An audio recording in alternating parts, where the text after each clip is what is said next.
is one step behind you, right? So Stephen Boucher? Stephen Boucher, I'm so sorry. Stephen has been a QA automation engineer for 3 years, but if you asked him 5 years ago, he couldn't have guessed he'd end up here. He started off as learning web development on street code camp, and most of his career before tech was customer service roles, including one that led to his first QA role.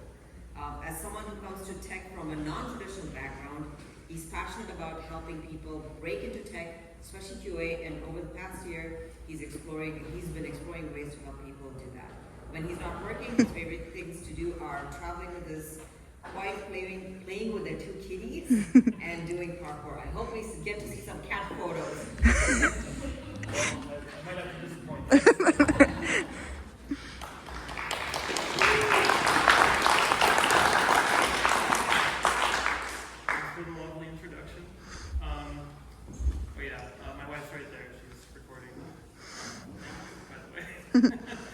Okay, so I'm going to go to the first slide. So, my name is Stephen Boucher, as you already know, but yes, I am a QA automation engineer at Immunify. Immunify is a company in the Web3 space. We serve both the white hats that hunt on projects and the projects themselves. One big thing that we're really excited about doing is giving white hats a way to make this a full-time income. And recently we passed $100 million in white hat payouts, which is pretty huge, and we hope to keep doing that. So, but yes, we're here to talk about mentoring. So, I have a long and kind of weird journey, but as do all of us. Back in 2017, I decided that I didn't really want to be a cashier my whole life, and I was studying for a career that I also wasn't that excited about. And so realizing that I was really interested in the creative arts, but also kind of like a logical language thinker, I decided to try out web development and started my journey to break into tech. So eventually I made it all the way to 2 years of studying this stuff, and it wasn't exactly panning out the way I thought, so I thought, well, maybe I'll play to my strengths and use my customer service background to get into support, and that's what I did. And so that led to QA. QA led to automation within QA, and then after that, I got the opportunity from my manager to start helping manual testers learn test automation as well. And that was kind of like the spark for me. I never really thought of myself as a mentor or somebody who would want to do that, but being assigned the task of mentoring people actually made me excited about doing it when I wasn't working. And so I kind of carried that with me. It was one of the best moments of my entire career to date, just seeing some manual testers be able to transition and make big waves in their careers. So when I went to my next company, and I had an even harder job to do, which was new to me. I had to stand up 2 automation solutions for 2 different apps by myself, essentially. That gave me a lot of confidence, but I couldn't have done it without the mentor they assigned to me when I got there. This guy was 12 years in the industry, had done QA contracts for tons of different use cases, and whenever I came to him thinking I don't even know if I'm doing this right, why did they hire me for this? They knew I hadn't done this before. He said, no, you've got the skills, you've got the tools, you just need to put it together, just keep moving. And sure enough, things worked out, or maybe I wouldn't be here. But I think around that time, I started really feeling like I was confident in my skills as a professional, and I was looking for ways to help not just my coworkers, but people outside. And that led to some of the things you'll see here, I launched this course I was putting off for a year and a half, new to me, on soft skills and thinking like a top performer in your department as an IC, kind of like the influence without authority idea, basically. And then I also, around the same time, found this online business space on Twitter where people were talking about email marketing and digital courses and all that kind of stuff, turning your knowledge into a business, monetizing it. And so on one hand, you have, there's like these, I like to say there's like these two faces of Twitter in tech. You have tech Twitter, which is like people sharing resources and like knowledge all for free, and like it's all about community and everything. And then you have this other side where people are monetizing it, and it's more like business stuff. So I took ideas kind of from both, and I came up with this concept of one-step mentoring. But it came about because I felt like I really wanted to live out my Spider-Man ethos. Like I loved Spider-Man as a kid, still do. I actually recently picked up a PlayStation 2 game and started playing it again. But I always really liked that quote. With great power comes great responsibility, and it's really part of everything that I do. And it felt like this was an opportunity to take something that I feel like I gained from the community and try to give back in some way. And then the other side of it was I really wanted to try this whole business thing, and so I kind of got into creating like digital products and learning how to sell stuff and market it and write content. And I thought, well, a lot of this kind of looks like mentoring in some ways. But before we get into that, when you think of mentoring, you might think of like the classical model, where usually it's someone like older, they've been in their career a long time and they're taking on someone who's kind of new. It follows the typical formula, you know, they meet, they discuss fit, like is this really, am I gonna be able to give you what you want? Are you happy with this setup? You meet on a cadence, you know, and then you celebrate together when things start going well, engaging in activities along the way to like boost your skills and knowledge. Recently, I saw an example of this play out. Actually, it was kind of fitting that it just happened right before this talk that I'm giving. But I saw someone on LinkedIn finally, after 10 years in their career, finally make a top mate profile to start mentoring people. I'm only like 4.5 years into my career, and that's kind of why I'm here to talk about this. Because one-step mentoring is this idea that you're just looking for somebody who's like one step behind you, not like way back in the early days of your career. Somebody who maybe is just missing like one skill, maybe they're only like a year behind you in terms of experience, and maybe you've seen some stuff they haven't, and they could use that knowledge. Or maybe they're just trying to get into a different domain. Like you're in fintech, they're trying to get into fintech, they're in edtech or something, and you can give them a few insights. So, but roughly you're pretty much similar career trajectories, kind of along the same path, at least in the way that you're trying to help them out. So, the reason why I like this idea, and it's also very popular in the online business space right now, in like education businesses, is because you have people who got into this industry like 10, 20 years ago, and they have valuable knowledge, but it may not all be relevant to you right now, because like depending on how much people have kept up with like the trends and the technologies that people are learning now that are in demand, it may or may not be exactly what you need at this moment. And so I think there's the factor of relatability, where you two have been through like similar challenges recently, and you can relate and empathize with each other and be like, oh yeah, I hated when that happened, you know. That was just like 6 months ago. And so it's almost like this friendship professionally where, you know, one person has something the other person needs.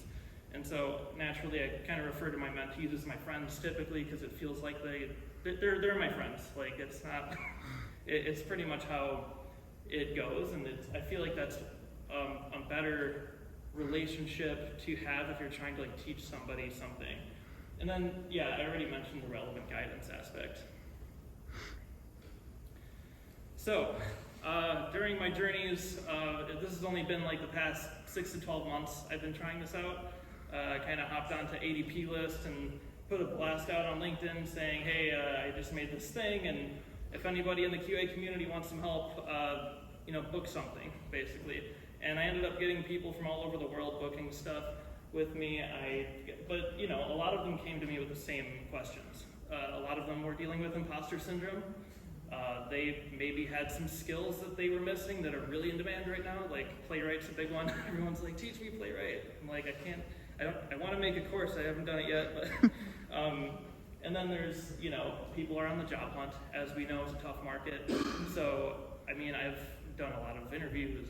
That's paid off in the sense that I know how to do this sort of thing pretty well. So I've got a lot of stuff to give them in terms of advice. And then career pathing. A lot of people like that I came from support because QA right now, if there's boot camps for it, people are trying to just drop into a QA role from like nothing or from like something totally different. And so a lot of them are curious about like how do you even do that? Our favorite meme? Yeah, so we all deal with this. I don't really know if I have to explain this, but just always feeling like you're behind in some way from where you're supposed to be, and people expect more from you than they actually do. But yeah, in this case, the mentee was me. I actually, like the other three are about other people, it's not just about me. But when I went to Trek, I felt very much like an imposter. They hired me to do this job that I thought was going to be much simpler than it actually was. And I actually did know enough to do it, but I didn't think that I was the right person for like the first 3 months. And it was because of my mentor who had already been there, done that, and for this one specific thing, building a QA automation project from scratch, that I felt like I could do it too, because he was telling me I could do it. And I think that is, like a lot of the times we just need somebody to believe in us and to tell us that we aren't in fact as dumb as we think we are. Knowledge and skill gaps is another one people came to me about. We all have something that we don't know yet that we'd really love to learn. But in this case, one of my mentees, Tasmim, she came to me one day saying, I'm having trouble with this mobile automation thing. Like, I have this Android phone hooked up to a Mac, and I don't know how to, I don't know how to inspect the app on it so I can run tests against it. And so I thought, oh, well, what a coincidence, I just did this last year. So let's hop on a call. And an hour and a half, not a year and a half, later, thank goodness, I don't even know if this is a thing, but we pair Googled a little bit, and I had to like refresh my memory, like dust off the old memories of this one thing I did for a proof of concept. But we figured it out. And in fact, she might even be one step ahead of me because she wrote a blog post right afterwards, and I blew that off for a year and a half. So really proud of her. She was excited about it. And then my other friend, Luca, he's if you've heard of Advent of Code, this is it. Yeah, so he was trying to work on his algorithm skills, and he decided, I'll write some PyTest tests against these things. And he came to me with these tests saying, like, are these good? Do these suck? And we went through the code, and we found a couple of refactoring opportunities. And yeah, we were both very happy with it by the end. And I, again, had to dust off PyTest knowledge from like 2 years ago. But I think this kind of illustrates that when you're, like, the idea behind this isn't just that you're finding somebody who doesn't know as much as you, it's that we all kind of have something on each other. Like in this case, he was writing stuff that I probably wouldn't write normally in Python, and I felt like, oh, he's definitely got this down better than I do, but at least I can help with like the tests part. And so there's always something that whoever you're talking to knows more about than you. And so ideally in these conversations, I like to learn from them while they're learning from me. Job search, promotions, and raises. This is one of those really difficult things to help people with because you never really know. It's kind of like looking into a crystal ball. Like what's worked for you may work for other people. It's kind of a crapshoot, but on the off chance that it does, and you've done the same thing and it's worked for you multiple times, I think it's worth helping people out and seeing if they want to test those ideas out for themselves. So really, way at the beginning of all this, Mahesh, another friend of mine, he approached me asking about QA interview prep because he was on the job hunt. He had a very interesting break into tech story too, being a chef long before I met him. But yeah, he was looking for his second QA job.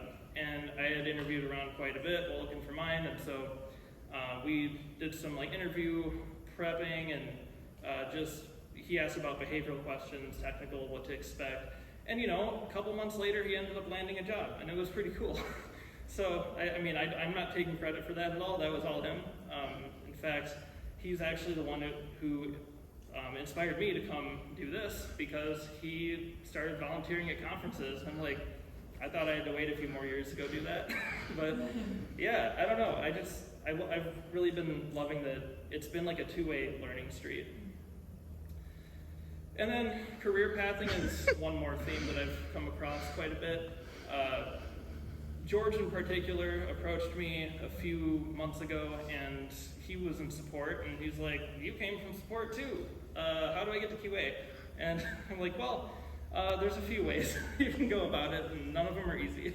But I don't know, I guess I asked him, like, what about, like, me actually got him to, well, let's just say, like, he's doing really well right now. He's still in support, but he got his company to invest in him to go to a data engineering boot camp, which is crazy to me because I don't know how you do that. But he told me it was really just listening to, like, me talk about how I did it that made it real for him, that like, oh wait, well, if he can, then so can I. And I think we underestimate just how telling our story can really impact other people, even if we're not giving them direct advice. Like, it's kind of like this concept of, well, I don't know, maybe it's like not meeting your hero, but I guess whenever I've met somebody that I really look up to and they tell me about how they did something for themselves, I feel like I could too all of a sudden, even if I didn't believe that before. So yeah, been learning a lot, but I know what you're probably thinking is, yeah, that's not me though. I don't really like talking to people, or maybe I'm not there yet. And I kind of want to take issue with that because it's not really something you're born with.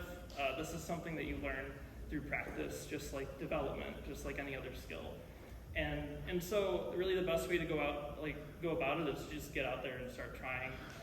Meet people, have coffee chats, see if anybody just randomly asks you like, hey, so I noticed you did this, how did you do that?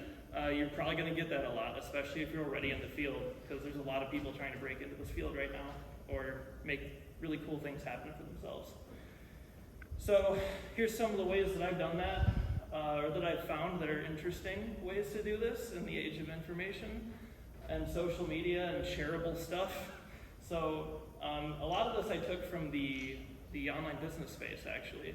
These are things that some people actually monetize, but you can do them for free as well. You can give them away for free if you want to. Digital products might be something like a cheat sheet or some tutorial, or here's how you set up your first portfolio website, and it's just like a quick document with like a blog post packaged into a shareable link, basically. And then newsletters, I did that for a little bit. It was pretty fun. Had one all about QA job hunting. And I had like 250 people on it by the end, and it was kind of wild. But I mean, these are just some things you can do. There's many more examples out there. And in case you're wondering about mentoring platforms, that's the TopMate logo.